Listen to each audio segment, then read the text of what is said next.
What is up, everybody? It's Dr. Vibe here, host and producer of the award-winning Dr. Vibe Show, the home of Epic Conversations. I'm also the host of Epic Conversations, 2020 Podcast News winner, and also 2018 Innovation winner given out by the Canadian Ethnic Media Association. Also, once a month, I host the only online broadcast in the world for dads and fathers that is sponsored by Dove Men Care. It's also sponsored by Dad Central, Canada's national fatherhood organization. And finally, another one of the hats I wear once in a while on this shiny head. I am the board chair of an organization called the Global Food and Drink Initiative, and it is a multimedia not-for-profit that showcases Blacks of the diaspora and in the diaspora that are doing stuff in food, wine, and travel. So a little bit of a delay getting this broadcast out today, and I didn't want to keep my guests waiting too long because there's a little bit of a time difference, and he'll tell you about that when we get him on. But let's introduce Robin Seeger. He loves the role of inner truth activator, enabling men and women that work with him to take control of their life while helping them unlock their path, releasing blocks and allowing transformation to take place that have a lasting impact. He's a compassionate husband, father of two, multidimensional intuitive mentor, conscious business consultant, mindful parenting coach, shamanic Reiki healer, and published bestselling author. After being diagnosed with MS in 2007 and overcoming symptoms through lifestyle changes and then surviving serious accidents in the following years, Robin knew after fully recovering from his latest accident in 2014, that he was given an opportunity to change his life, retire from what looked like to be a perfect life, and reconnect with himself and his family. Leaving the safety of his job and the familiar surroundings of Vancouver, Canada, his family embarked on a journey of self-discovery, and this allowed him to step into the true calling of being a leader, mentor, and guide. Coming full circle, Robin is combining his extensive knowledge, leading corporate commercial companies, utilizing his logical mind with his innate, intuitive, shamanic nature to navigate easily through the challenges of any kind and connect with his clients on a deeper level. He's passionate about facilitating men's and mixed circles, empowerment and parenting workshops, online courses, as well as private mentoring and coaching sessions. Since 2018, him and his family have been calling Bali, India, their home. So believe it or not, yes, folks, the digital world is a beautiful thing when it's a good thing. Welcome, Robin Seeger, all the way from Bali, Indonesia. How are you, my brother? Dr. Vibe, so good to be here. I'm amazing. Truly honored to be on your show. Can't wait to this conversation. Absolutely. And folks, Robin and I first met on a social app called Clubhouse. And ironically, we're broadcasting on March 17th. It's Clubhouse's 1-year anniversary today. And Robin was the first person that I had an offline conversation with that I met on Clubhouse. So I did not know that. Yes, you were the first person I had an offline conversation with. So I thought nothing better on the Clubhouse 1-year anniversary to share with you. And we had a wonderful conversation on a Saturday. I said, Robin, some way, somehow, got to get you on the Dr. Vibe show. He said, anything for you, Dr. Vibe. So, Robin, I'm just really humbled to have you on. And when the people hear and feel you, they'll know why I wanted you and why I didn't care if it was whatever amount of hours, because I'm jealous of the background, if anything. So, like we like to do when friends come on for the first time on the Dr. Vibe show, can you give a little bit of a background, your background story, where you grew up, life growing up, per se? Would love to. So I grew up in Germany. I was born and raised in Germany and went to school there, went through the school system, university. And at age 27, I decided to learn English, because one of the things that I was told when I was young in school, that I will never be able to learn another language. I'm not good at languages. I'm not good at learning. And so I thought I'm going to go to Canada for what was supposed to be a few months. I ended up in Victoria on Vancouver Island. And after 2 months, I knew this is going to be my new home. So I called home. I said, this is where I'm going to stay.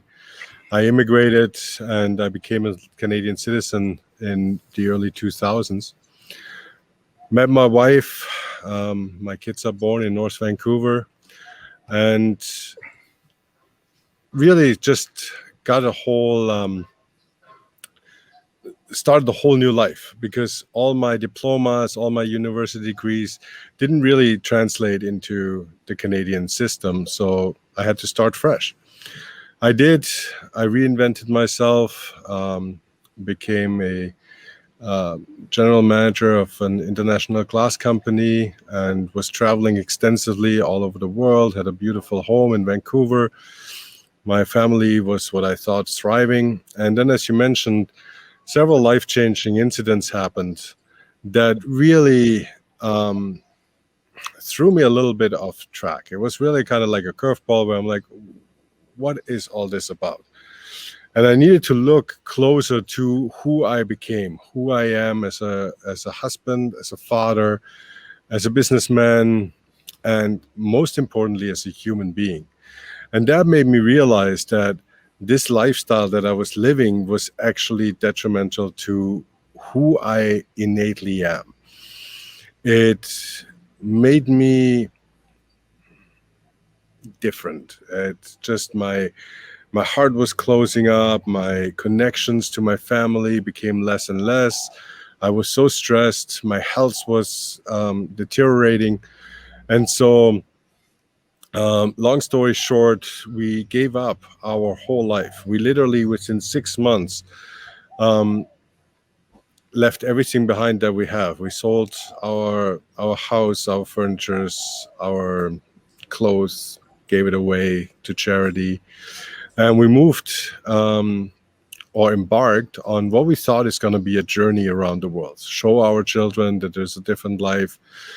And after about a year of traveling, my son said to me, at the time he was 8 years old, he said, "Dad, I don't like this lifestyle.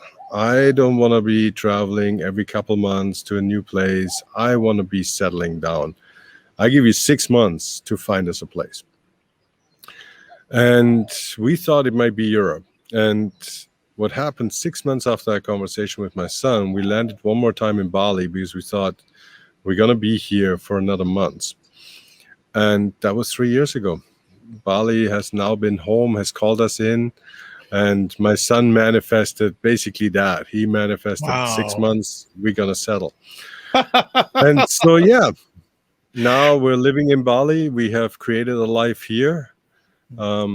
Very fortunate to be here during these times, because we still are allowed to, as you can see, be out in nature.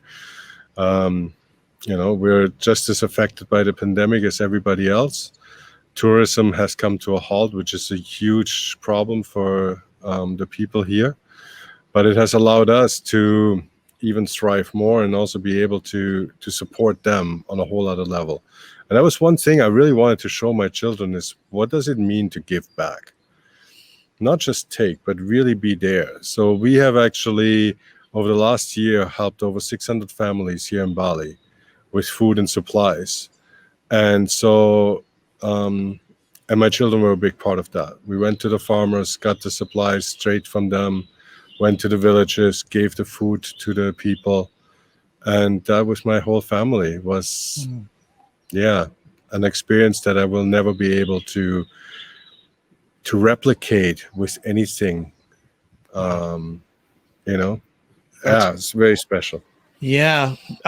Just to interject, yes, this is part of the Dad's Talking series of epic conversations on the Dr. Vibe Show. Forgot to say that on the front end, and just another one of the ongoing series of one-on-one conversations I'm having with dads around the world. And from Toronto to Bali, you can't get much more around the world than that. Let me ask, what are your memories growing up as a boy?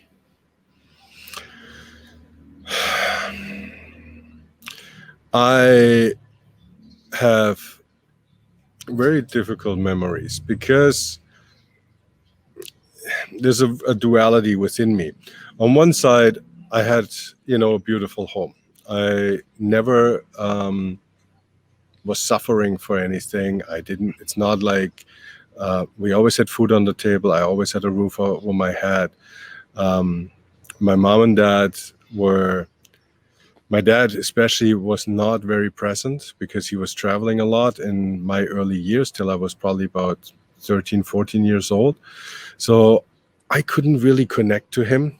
And my mom was trying to compensate, but often she tried to overcompensate. So we were very sheltered, and that has created an environment for me that when I went out and went to school, I got bullied a lot. I never felt like I fit in. I had a lot of issues with the teachers. I was always a rebel in so many ways because I always challenged everybody. I just didn't want to accept the fact that teachers telling me something, that is it. So I asked questions and got shut down quite a bit. So, and then I never transitioned properly from being a boy to becoming a young adult.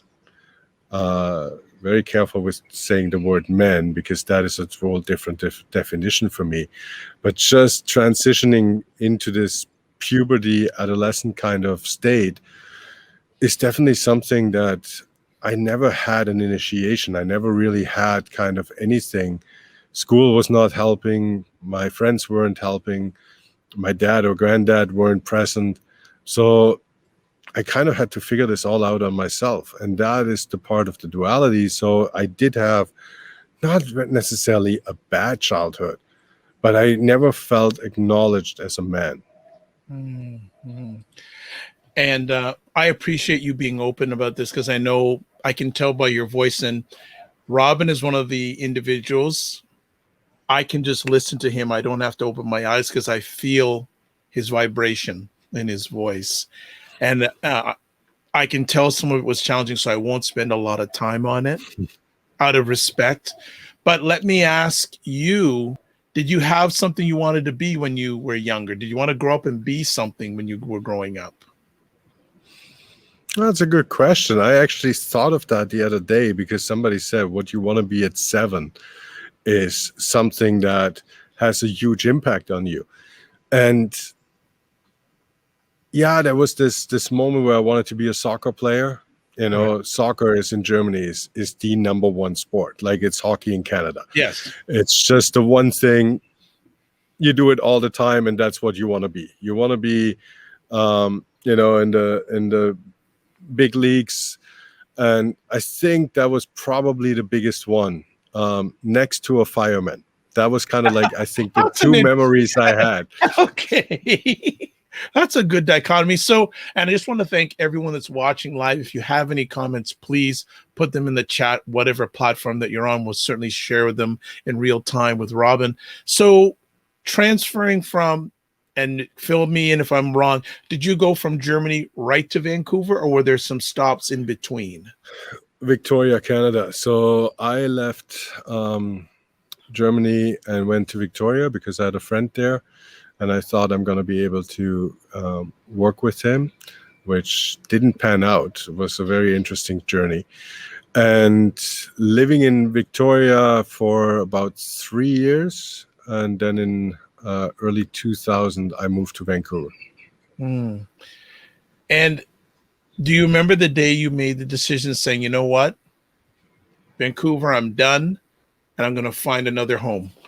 Wherever it was in the world. And what was the root cause of that? Because I've been to Vancouver, beautiful place. It's one of the most beautiful places in the world, and not just on paper, it really is. But living and visiting is a very, very different element. So living in Vancouver became quite difficult because housing prices were skyrocketing. You know, growing a family in there was a lot of pressure. It just didn't create that. And at the end of the day, it was kind of like a very spontaneous decision. My wife and I are coming home from a date night and just sitting in the car and talking about how would it be to travel the world. And we're looking at each other and like, what are we waiting for? Because it was when we met first, we wanted to travel, and it was like, well, first we need to get established. We need to have jobs. We need to have a proper income. Then we needed to have a house. Then we needed to have, then all of a sudden we started growing a family, and we had 2 beautiful kids. And it was like, okay, let's wait till they're older. Let's wait. So it was kind of always this, let's wait. And that evening, I will never forget, actually, that moment. We're driving on Stanley Park Bridge, crossing from Vancouver to North Vancouver. And we're looking at each other and we're like, what are we waiting for? And it was like, okay, let's do it. And we did, like, just like that. Within a few months, everything fell into place. And it went so quickly that the moment we stepped on that plane, we were like, what just happened? What are we doing? And I mean, we've been told by many people at the time, you are out of your mind. What are you doing? You're giving up everything. You're ruining your life. You're ruining your family. You're ruining your kids. There was a lot of pushback on adversity to overcome to actually do it. And once we did, we didn't know. And these voices came back in our journey in the first years where it's like, are we really doing the right thing? And best decision I've ever made. Had you ever in your life made a decision like that? And are you the type of person who makes that decision like that? Well, I did the same with Canada, right? So that wasn't much different. Right. So, but there I was by myself. Yeah. I didn't have the responsibility for anybody else. So I just went, all right, I'm going to go to Canada. A few months in, I applied for landed immigrantship because I knew this is a place I want to be. This field felt right at the time for my own personal growth. That was always something I was striving for, even at a young age, is like listening to that intuitive voice that is within me saying, yes, this is right. And if it was right, I went for it without even knowing why. I mean, this is something that came way later when I, in retrospective, looking back, going, oh, I always did that. Right. I just thought I'm a rebel. Mm-hmm. Well, for and now I begin to figure it out because Robin's handle on Instagram, I'm going, where does Sacred Rebel come from? And so now I get it. Now it makes sense. It now makes sense. So I want to ask you 2 things that I know you'll be happy to share. I'm speaking that. When did you decide to become a husband? And when did you decide that you wanted to become a father? Oh, you're gonna love that. Oh, I'm looking forward to it.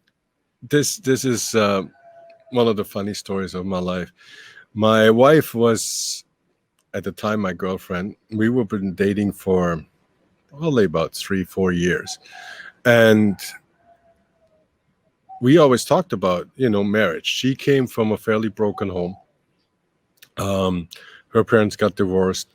My parents stayed together, but were in a very unhappy relationship.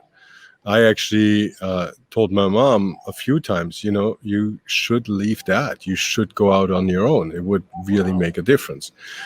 And so when we talked about, are we going to get married? Are we going to do this? My wife was like, I'm never going to get married. So I'm going to tell you right now, fairly early in our relationship, I'm never going to get married. So just, if you're okay with it, that's fine. And I was like, oh, I always thought from a conditioning standpoint of what society expects, I thought I need to get married at some point. So when she brought it up, I was like, okay. Yeah, okay. I can live with that. I want to be with you. I don't need a piece of paper to solidify our relationship. And what happened was on a fall evening in 2006, my wife and I are sitting on the couch watching something on TV. Just came back from work, had dinner, and she out of nowhere goes, I'm ready to marry you now. and I just fell off the couch. I'm not kidding. Literally, I was so shocked. I fell off the couch. I fell onto the floor with like a big bang. I was like, now what? Did you just propose to, like, I was completely shocked because it was out of my system. It was out of my mind. Right. So that evening we had the conversation, and then my man inside goes, well, no, this is not how this works. If we do this, I want to properly propose. I want to properly do this. But the whole, like, everything had such a strange dynamic that I was like, I don't know even how to propose now to her. So that's a whole other story. Yeah. Yeah. I found a way to kind of surprise her proposing, which ended up with me spilling some Indian food over her. So Robin. yeah, our marriage is our relationship is something very special because we have these moments. And I just want to share this one more thing really quickly. On our honeymoons. Yep. When we got married in 2007, which was a beautiful, beautiful ceremony, we went on to our honeymoon to St. Lucia in the Caribbean. And so we were flying out and we're on our honeymoon, and amazing, beautiful. And I remember we're out on an excursion, and somebody on that boat says there's a hurricane coming. And I was like, oh yeah, don't worry. Hurricanes, they're always here. This is not going to be a big deal. We got hit center on by a Hurricane 5 in 2007 on our honeymoon, which made me ending up in this hotel, putting mattresses against windows, helping the locals with sandbags, and just being up all night. It was a once-in-a-lifetime experience. And we looked at each other and we're like, all right, that's how our marriage is going to start. We know what we're going to be in for. And that's what it is. It's a whirlwind that I'm really, really grateful that I had the chance to experience to this day. And, you know, I've known my wife now for 20 years. Wow, congrats. Which is a long, long time. Thank you. Yeah, we've been married for 13. We're going to year 14. And it's special to find somebody that you can grow with. And that was the biggest part in our journey. We've really grown together through all the challenges. You know, it wasn't all rainbows and unicorns. It was a lot of work, a lot of challenges in the most beautiful sense. Now to the fatherhood, I never thought I'm going to be ready for that because I really did not know. Thank you, Nicole. I see the comment down there. Really appreciate it. I really did not know because we said, yes, you know, let's try. I think we were ready for a child, and that was later in my life.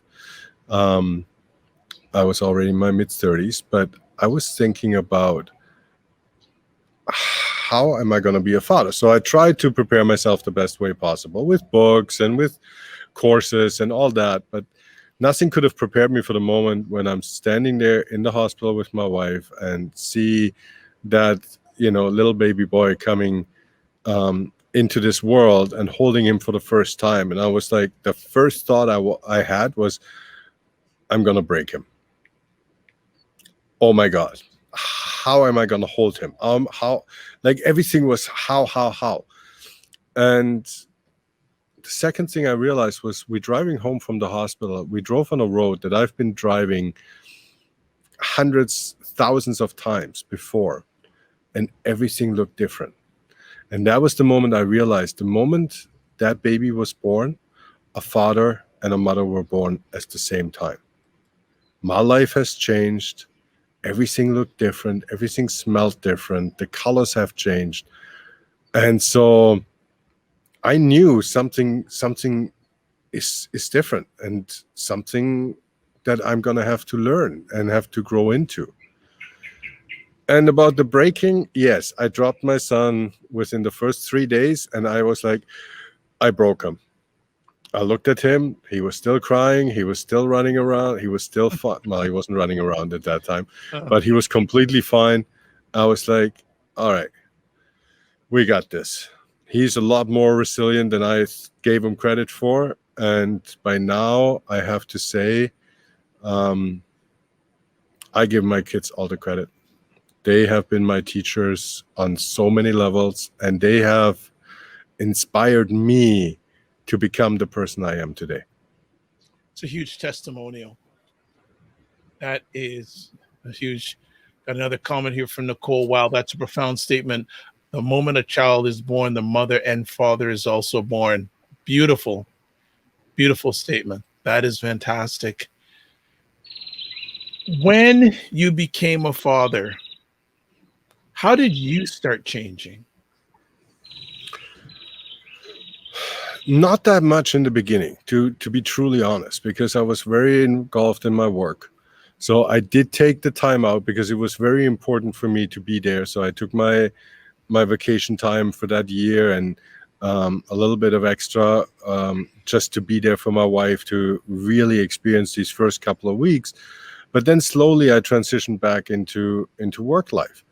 And that meant, leaving early, traveling extensively. We just started working in the Middle East, and I had to be traveling there. I traveled a lot to the States.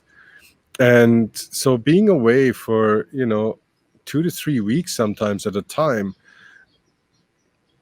didn't connect me. And this is the part that I wanted to, share about my journey, is I started to feel like I'm disconnecting more and more of my family. And part of that was because all of a sudden there's another person in there. So for me, I felt like I am sliding in regards to, I want to be very mindful of the words, but basically like the importance within that family dynamic, I felt like I'm moving down. I didn't get the same attention from my wife. There was a new person within our, family dynamic. I needed to deal with that, plus still being, quite a lot outside and with work and everything else.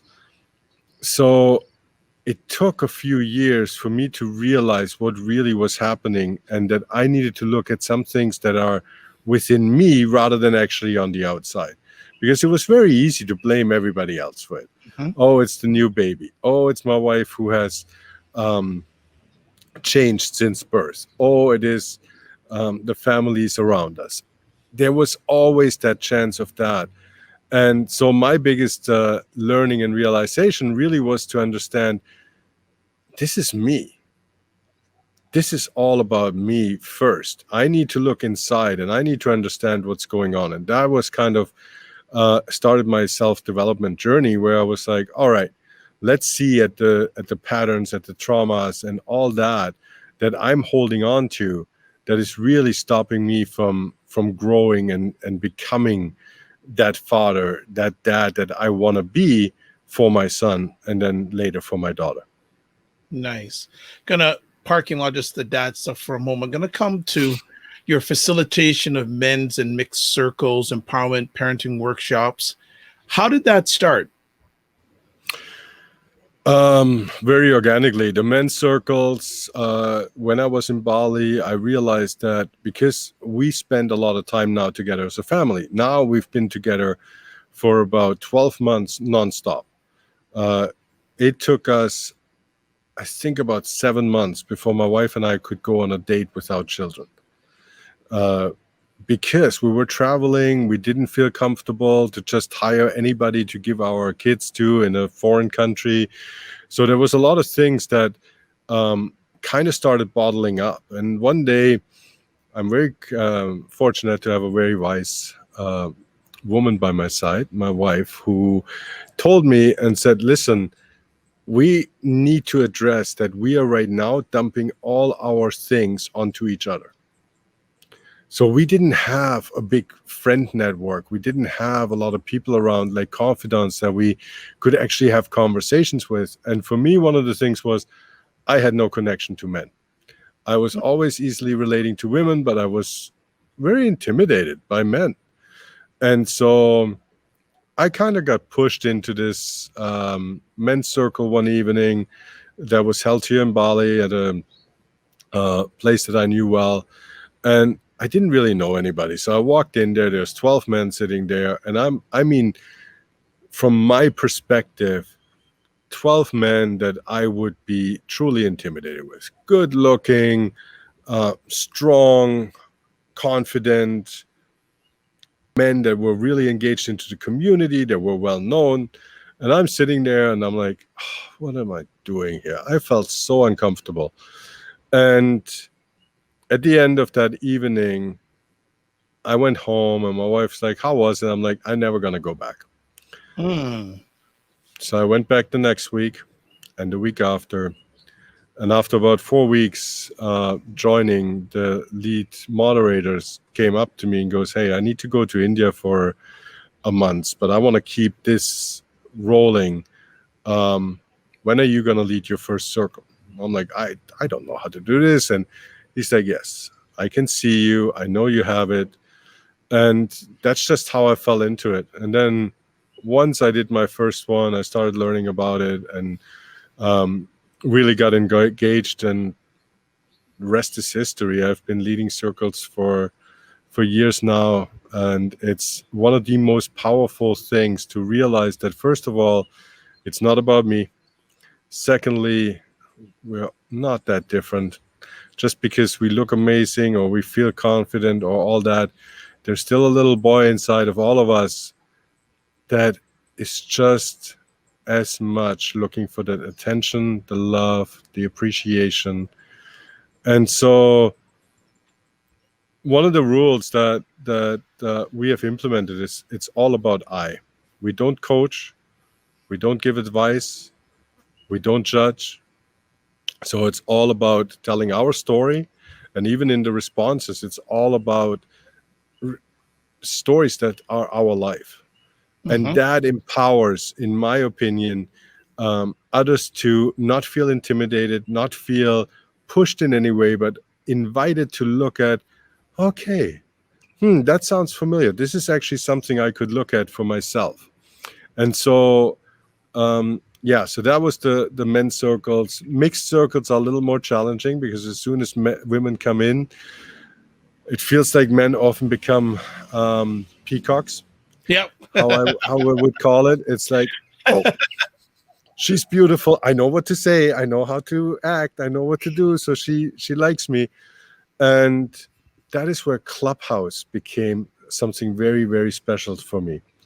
And a friend of mine the other day said, oh my God, you did it. And I'm like, what did I do? And she said, you always talked about how important it's going to be to bring men and women into one room where they're truly authentically themselves and have a chance to heal each other, because there's still so much trauma that is between the two genders.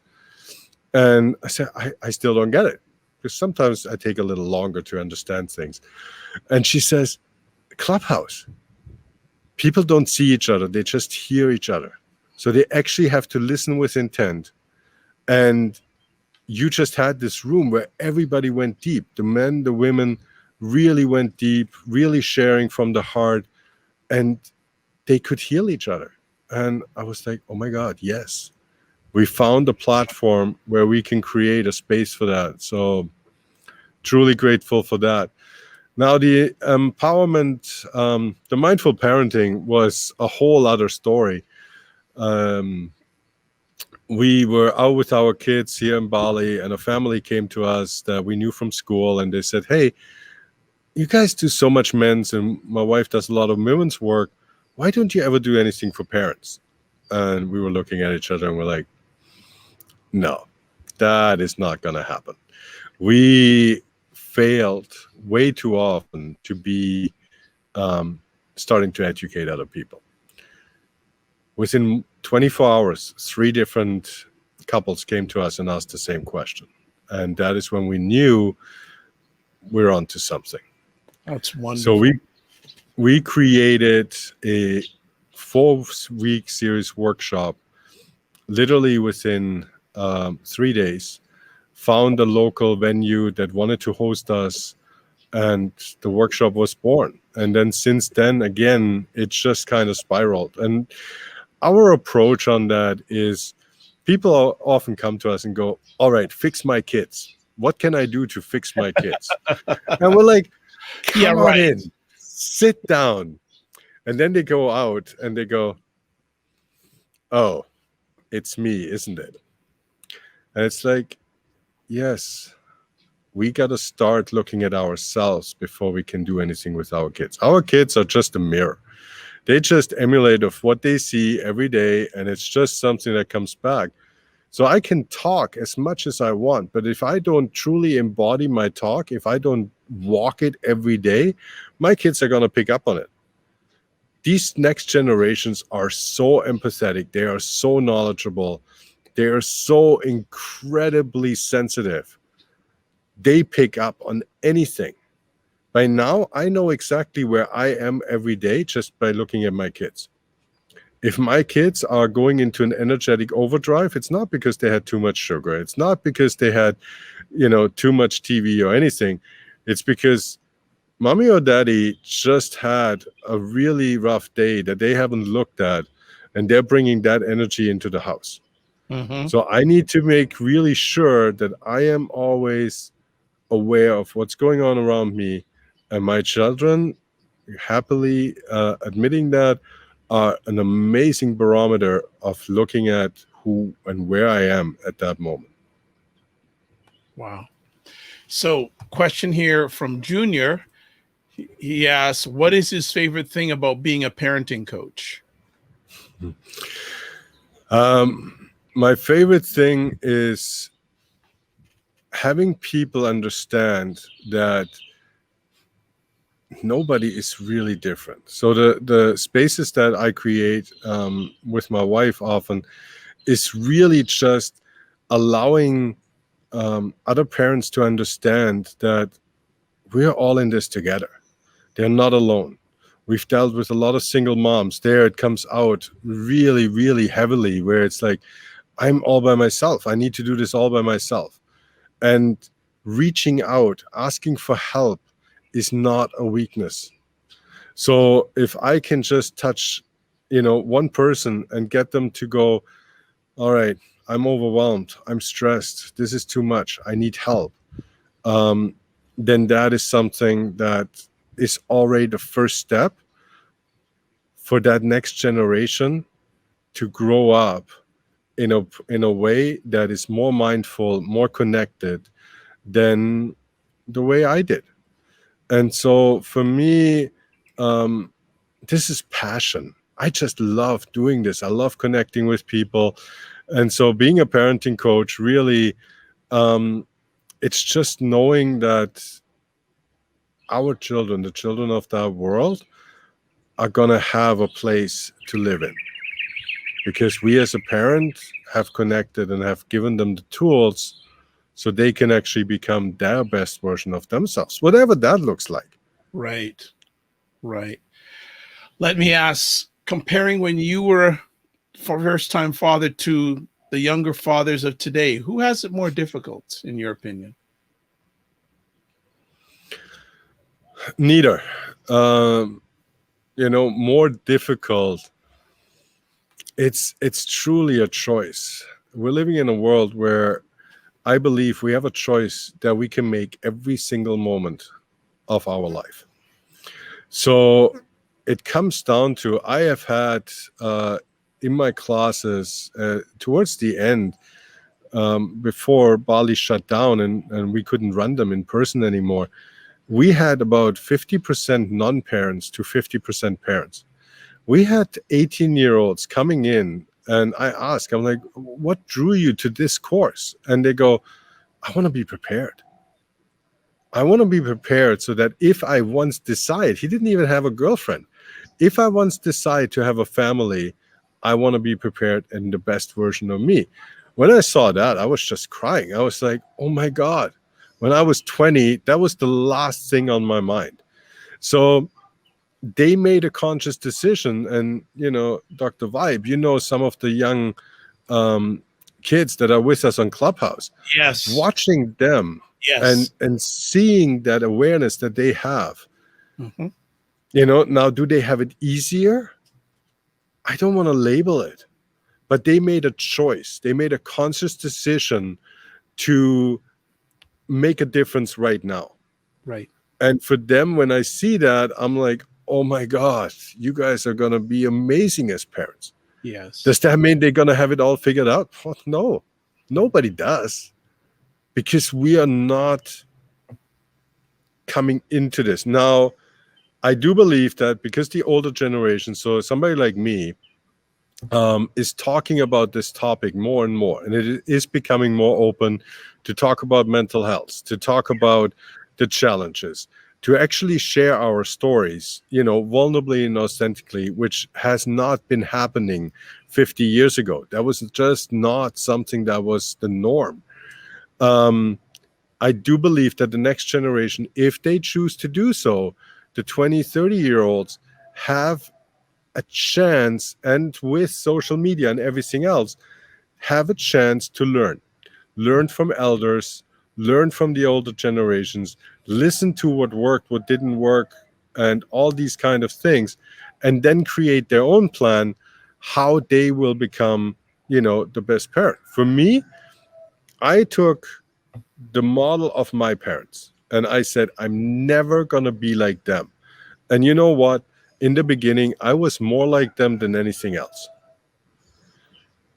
because I tried to be the exact opposite, which didn't work either. I needed to figure out who I am going to be as a parent, not the opposite of my parents, not the same like my parents, not the same like anybody else, but truly who I am, that fits wholeheartedly with the person that I, Robin, am inside and outside. And with that, I could then apply that to my parenting. But once again, I need to figure myself out first. Absolutely. Great answers, Robin. Good stuff. In your fatherhood journey to this point, are there any things you wish you would have done differently so far? Not drop my son in the first moment. That would definitely be one.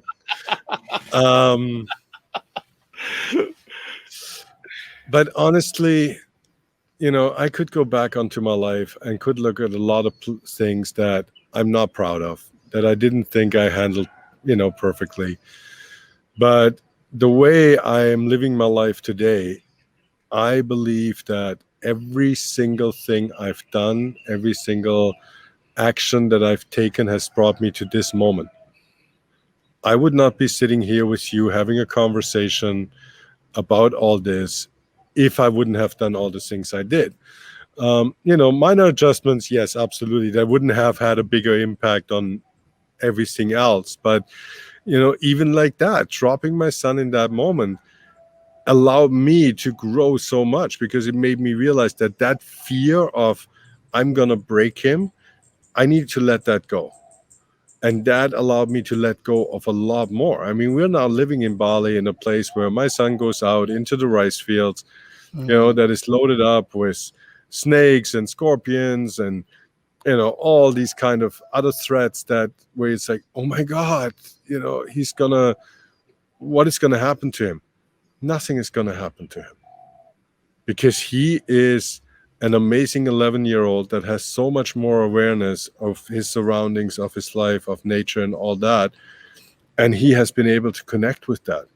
Nice. And yeah, I'll take some credit for it. And then there's some things where I'm like, I could have probably let go of some of these control issues earlier. How, if at all, did your relationship with your father when you grow up impact the father you are today? Well, as I said, a part of it was that thought of I'm going to be different. I realized in the beginning I was just starting to travel more and more and be just as absent as he was in the lives of his kids. And without blame or anything, it was just the life that he chose. And I said, I'm going to do the exact opposite. I'm going to be there at the birth of my children. I'm going to be there for their events, for their recitals, for their tournaments, for whatever else it is. I'm going to become, a soccer coach to my son's soccer team, all these things. So I really went the exact opposite. I'm going to be really involved in all this. And, but that took away from, again, finding that person and that father that I wanted to be and that I could be, because I couldn't be like my dad because I'm not like my dad. I could not be the opposite of my dad because I'm also not the opposite of my dad. I am just me. So I needed to learn that. And with that for that to actually happen, I needed to look at the relationship with my dad. And my dad passed away. It's now 5 years ago. And towards the end, and we were very disconnected because I was living in Canada, he was still living in Germany. And I tried to connect in these last years more with him, but for whatever reason, we just couldn't find that common ground. So after he passed, and so over the last 7-8 years, even while he was still around, I had started looking at the relationship that we had. And so, as I said, I tried to make amends, which unfortunately didn't work, but I needed to make amends with myself around that relationship and letting go of putting anything on him and go, oh, well, that's my father's fault, or that's because he did this, that imprinted me, and allowing that part to heal and to acknowledge just the fact that I am not my dad. I'm not tied to my dad. I'm not, we're related, but I am my own individual being. And that was really important. And that allowed me to heal that relationship and, come to a point where I just could say, yeah, I love my dad, rather than blaming him for a lot of things that I just didn't want to acknowledge myself. It's a lot easier to blame somebody else than to look really deep inside and go, yeah, that's actually my own thing. Well put. Let me ask you this conversation piece. What was one of the hardest moments you've had being a father, and why was it hard?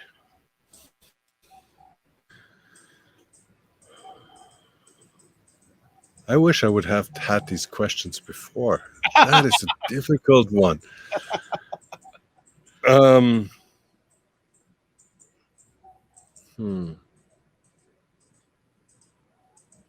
Actually, no, it's not a difficult one. All right.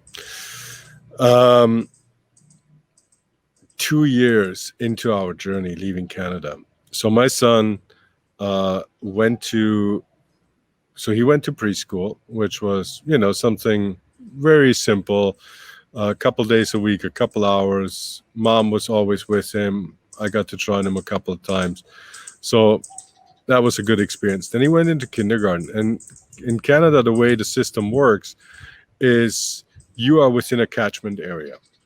So wherever your address is, you live, there is a school attached to that area. And so we tried to get him into a different school because all his friends were living outside of that catchment area. So that didn't work. At the end, we ended up in the school, and we're like, all right, this is actually a really good school. It's an IB school.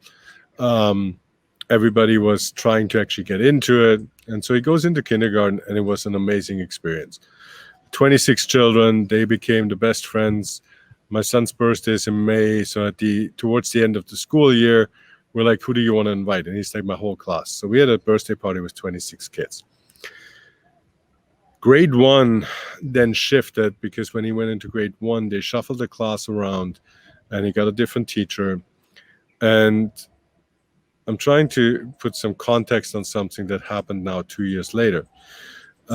He changed a lot, and we thought it's because he got bullied by a child in that class, and there were some other dynamics. And I don't want to go into much detail, but 2 years after, we removed from the school system, and we're on the other side of the world. My son came to me and he told me that he got physically and mentally abused by a teacher. So his grade 1 teacher actually hit him, ridiculed him, talked down on him. And hearing that as a father, as a dad, was one of the hardest things for me, because I went into a spiral of, how did you not see that? How did you not, recognize that? How is that even possible? We're talking about, a high-end Western world school in a good neighborhood. Like, it hurts so much. And I needed to let go of my pain in that moment and what I thought are my shortcomings, to really be there for him and to really hold him, and realizing that our relationship had grown so much that he now trusted us to convey the message. And so over the last 4 years, we did a lot of internal therapy with him. We talked a lot. We really got into it. And, I was able to ask him, what do you need? And he said, you need to bring that story out. So we, went to the school, we went to the principal, we went to the school board, and we got his voice to be heard. Also, he never wanted to talk to anybody personally, but just being there and seeing that his parents took this seriously and really listened allowed him to shift, and it allowed him to be able now to go back to school. And that was another big thing when we actually asked him if he wants to go back to school. And he's like, I'm never going to go back to school ever. He just wanted to be homeschooled, and his sister wanted to go to school, so that was kind of the challenge. And then at some point he's like, I want to try it out. And he was able to trust again, and he's now thriving in an amazing, very small school with just like 25 children. But it's a very special moment to see that. But that was a huge challenge, because I really needed to step back from my own ego to beat me down for not being there in that first moment, and to even having him go through that experience. I just want to give a few moments of silence in regards to that story, because you didn't have to share it, but I want to bless you and your family for overcoming that situation. So I just want to give a few moments of silence.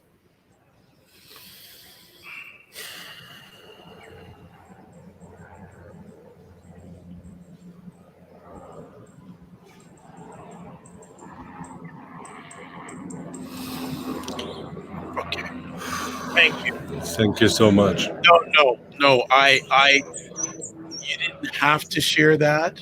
And I know that it's things like that people need to hear, but more importantly, you've given us the grace, and that we have a safe embrace space here that you can share that. And that touched me. And honestly, do I not have to share it? I do believe I have to. I believe it's time for all of us to share all our stories, to really be listened, because as you just said, there might be one person out there that needs to hear that today. And that is what my life has become. It's empowering people through my stories, through storytelling, through my experiences, to allow themselves to get their voices out, to allow themselves to speak up in situations that are difficult.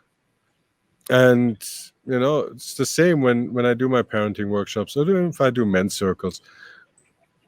I share my stories, and they're not always pretty, they're not always amazing, empowering. It's not always about, I'm gonna be on the Dr. Vibe show, I can't believe it, that is amazing. Yes, that is part of my life as well. But there is also these parts. Yes, I struggled. And yes, I beat myself up. And yes, I thought I'm not enough and all these kind of things.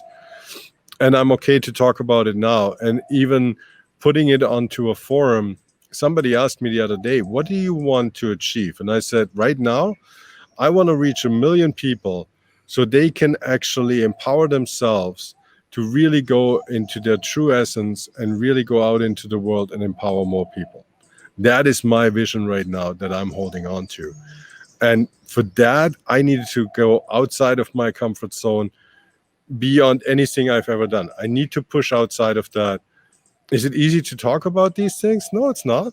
No, it isn't. But am I going to hold back? No, because this is the time. What, and you share and listen to men from all around the world. Now, before Clubhouse, you were listening and hearing from men on the world. What are men telling you? What challenges are you hearing from men? The most amazing men that I had the pleasure of connecting with all told me the same thing. That voice inside, I'm not enough. I'm not good enough. And it comes from all different aspects. That is one thing. The other one often is that I need to reach this to achieve that. So, for example, once I got this job, I can buy that car. Once I got this car, I can get this girl. Once I got this girl, I can get, recognition. And once I got this, then I'm going to be complete. Unfortunately, most men realize, and that's the beauty of these workshops, because when there's many men coming together, and we had the opportunity to go online after the pandemic hit, which really allowed us to create this multicultural environment where people would come from Europe, from the States. Like, we had up to 20 different countries in Wow. some of these circles. Amazing. And it was literally, we looked at it once and it was like, oh my God, we got Australia, Russia, Germany, France, England, Canada, US, South America, Brazil. Like, we had the supposedly powerhouse countries, and then Indonesia, Malaysia. Like, it was incredible. And all these men are sitting there and sharing their stories. And in the end, it was like, oh, you're not much different than me. There you I grew up in, go. it really is. Mm-hmm. It didn't matter what the color of the skin. It didn't matter the age. It didn't matter the religion. It didn't matter the background. None of it mattered. Not one thing, because at the end of the day, it was about, we are just another man that is going through that experience called life. And if we can do this together, it might be a tiny bit easier. And that was just it. So hearing somebody else's stories, I mean, I remember it, and it still happens. I have moments. I want to share this this is not a men's circle, but this was a parenting circle. So we run this group, and this woman comes in, and in the opening share, she's like, I am this author of conscious parenting books. And I was like, oh my God, she knows so much more than I will ever know. And she's sitting here, and I just got like starstruck. I'm like, so I took a breath. I'm like, all right, this is going to be interesting. So we ran the course, and I had this feeling, kind of like she was very reserved and didn't really interact much. And I was like, oh my God, she hates it. Like, there's in my mind these whole things. Assumptions. And she came back. Yes. Oh my God. Judgment. Big thing. And she came to me after the course and said, you know what? I just want to let you know, you just reignited my passion for conscious parenting. Wow. I stopped for a few years and I didn't know why. What a win. So yes, huge. The thing was, I took that to one of my circles and I shared it. I said, listen, you guys should have seen me. I was like this big. I was just scared. And they're like, what are you talking about? I'm like, no, I was. And then all of a sudden, a very famous facilitator here of retreats, he spoke up and he's like, I have the same thing, and this happened. And then all of a sudden, some of the guys that are new to this kind of work, they were like, you guys have that? Oh my God, I am okay. I'm normal. I thought it's just I'm not good enough. I'm not able to do this. And so allowing other people to see that we all have our flaws and weaknesses, and we come across as the most authentic, most confident, most incredible human being. At the end, we're still human. And we're not much different. And so going back to the men's, yeah, really, that is the empowering part. We're all the same. Yep. I always say we're all like ice cream. We just have a different flavor. I like that. I'm gonna have to steal. Can I steal that one? Absolutely. Good. That was good. Oh my goodness! But I second what you share, Robin, because I've been blessed to help lots of men, and a lot of them are the same. Like, one of the things I say is, most guys, most fathers, most men, they're not Superman. They're just Clark Kent, want to get a little bit better every day. Yeah.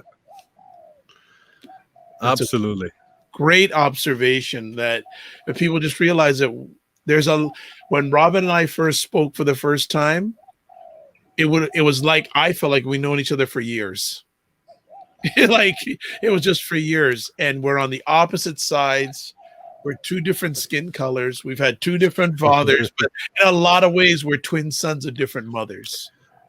Absolutely. And I had to say, the first time we spoke, I was like, where were you? Where were you when I was living in Canada? Well, now I have an excuse. I just got to convince them. I want to go Bali. I want to go, especially in this digital world. But you know what? Nothing just happens. And we have met each other at the time that we're supposed to meet each other. Yes. Couldn't agree more. Because we've both had our battles. We still have our battles. At least we have this in common. We're always shining. We're always shining. Absolutely. Absolutely. It's always wonderful. And I'm not going to keep too much longer, but I'd like to ask you a few closing thoughts. What would you like to be remembered for?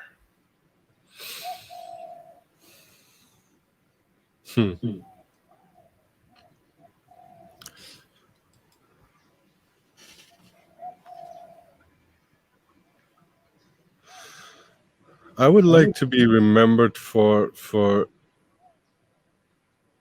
being the most authentic version of myself that I could have been. And whatever that is going to translate to the rest of the world, it's just a bonus.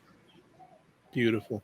I should have asked this one first before I asked that one, but give me some of the happiest moments you've had as a dad so far. Definitely the birth of my children. Like, just that.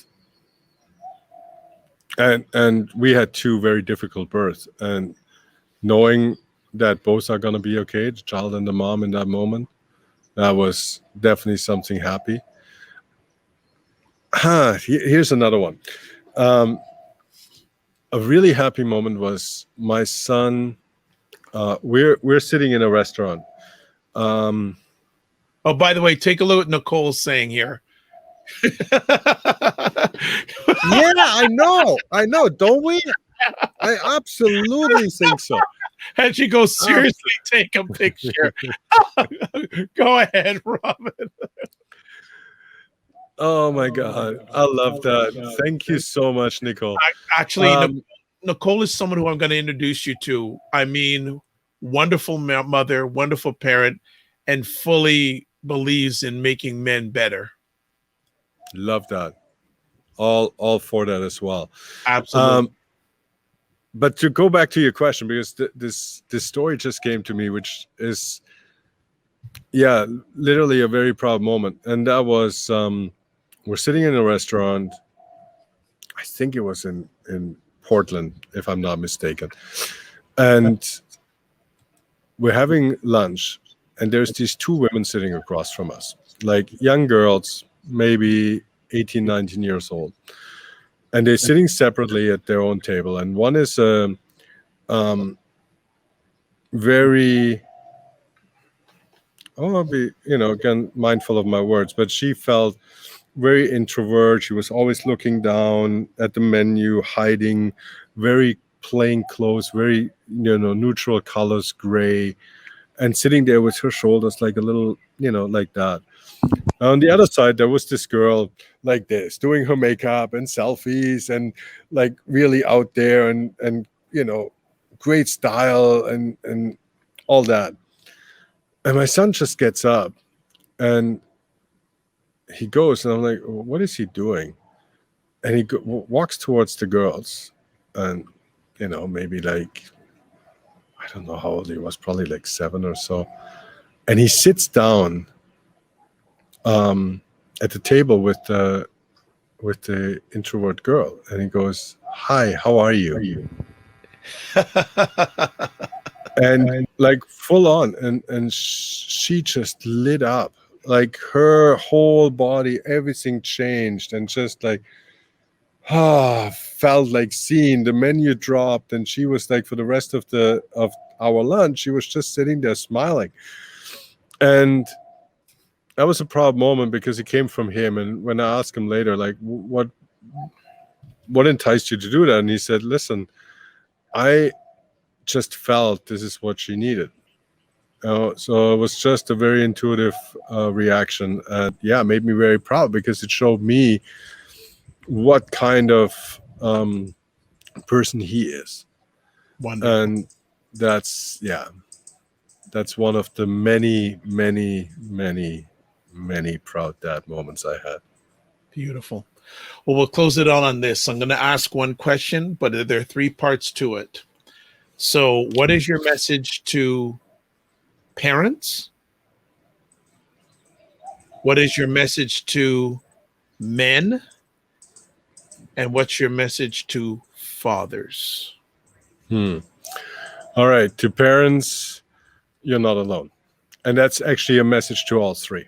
So that is really one very important one. But for parents, it's really, we are all in this together. This is not, you're not one time. Like I heard stories that are really, really tough to hear.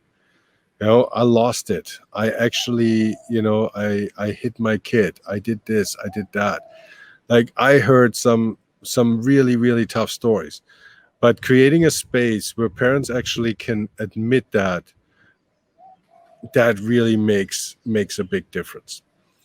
So reaching out in your struggles is not a weakness. Reaching out and asking for help in your community, other, people, wherever you can get it, it's really not that. So that's for parents. And, I say that often on Clubhouse, and I would love to say it here too. Go to my Instagram at Sacred Rebel. Shoot me a DM. Just send me a message if there is something. I always have an open ear. This is really something that I'm passionate about. This is not about, selling my services or anything like that. This is about me just being there for somebody else, being there of service. The message to men is, you are enough. That is really the most common one. I am not good enough in all levels. They can be Olympic gold medalists and they still believe they're not good enough. It is such a big thing. You are enough in this moment. Now, that doesn't mean to stop. That does not mean that you do not have to, that you not have the opportunity to improve and grow. Tomorrow morning, you have another choice. But today, in this moment right now, you are enough. Because compared to yesterday and compared to tomorrow, you're going to be somebody different because right now, this is the only version of you that exists. So for me, I'm always going, all right, Yes, I want to become better. Yes, I want to grow. Yes, I want to improve. And I'm going to have moments where I step back. And I have the awareness created that I'm like, yeah, that wasn't the smartest one. That wasn't my best day. Tomorrow I can grow again. I can start over again. So that's my message to men. To fathers, learn to listen to your children. Learn to listen with intent. Because they have wisdom that is going beyond anything I could have ever imagined.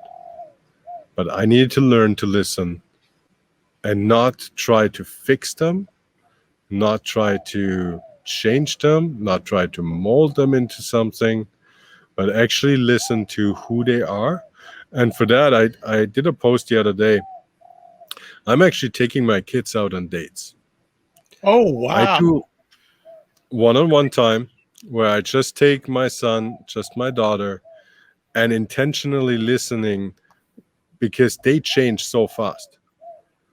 And again, I'm somebody who's involved in my children's life 7 days a week. Like, I really spend a lot of time with them, but I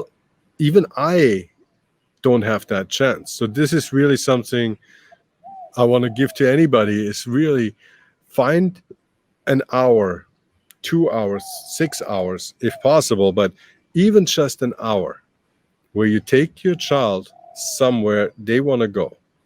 Like, I went and got my nails done with my daughter. I had blue toenails for a month. So cute. But that is where I had a chance to truly listen and talk to her, because she was in an environment she loves. She loves having her nails done. It's a big thing for her. And she knew she's listened to.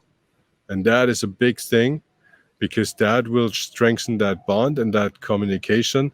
When you do this in a good space, it allows me to learn how I could listen to them in a not so good space. When they're emotionally charged, I have found ways to listening because I trained on the other side, when actually everything is great and easy.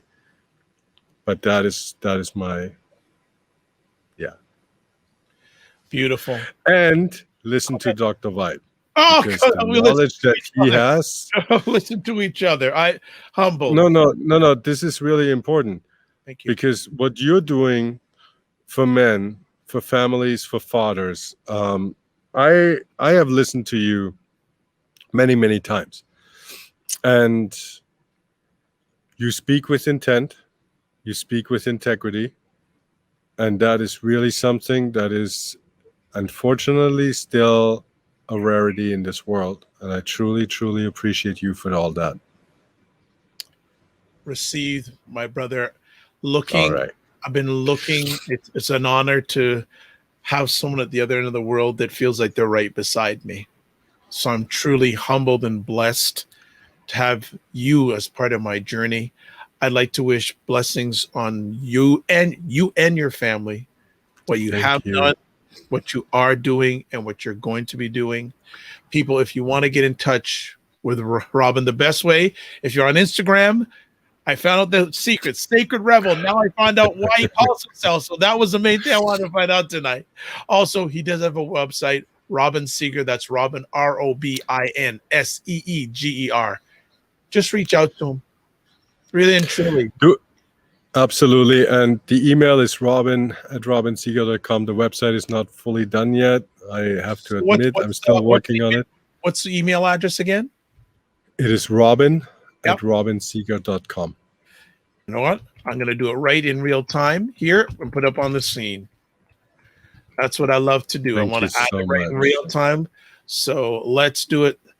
And there we go. There's the email address, robin@robinseeger.com. No excuses if you don't want to reach out. If you want to reach out to him, it's all there. And many times him and I are together digitally, like we are here on every morning around 10:05 Eastern time. Are You Man Enough Room on Clubhouse. Absolute pleasure. This was definitely worth the wait. Thank you, Robin. Thank you so much. What a blessing. It is Dr. Vibe. I am the host and producer of the award-winning Dr. Vibe show. the home of Epic Conversations. I'm the host of Epic Conversations, 2020 Podcast News 2018 Innovation Award winner given out by the Canadian Ethnic Media Association. Also, once a month, I host the only online show or online conversation that is hosted, it's sponsored by Dove Men Care, and it's also co-sponsored by Dad Central, Canada's national fatherhood organization. And also another hat I wear, I'm the board director or chairman of the board for the Global Food and Drink Initiative, and it is a multimedia nonprofit that showcases Blacks of the diaspora that are involved in food, wine, and travel. I'd like to thank everyone who watched this either live or on replay or going to be listening to it on the replay tonight. I'd like to thank out a big shout out to two special people, Junior and Nicole, who spent time watching this epic conversation live. As always, I like to say when we close a conversation, live your life as a dream. If you can dream it, you can make it. Sometimes you have to get small to get stronger. Block assumptions, then aim bigger, aim better, aim higher, aim wider. Love, faith, respect, and remember to give each other grace. And if you have any people that you think, especially fathers, that would like to be on the Dr. Vibe Show, I have a goal of having 50 fathers on this platform before the end of this year. Would love to have them on. Please get in touch with me. You can contact me through my website, which is there, or you can contact me, email address, dr.vibe at thedrvibeshow.com. As always, I like to say you're blessed, highly favored, a magnet for miracles, and a solution for someone's problem. God bless, peace be well, keep the faith, and walk good.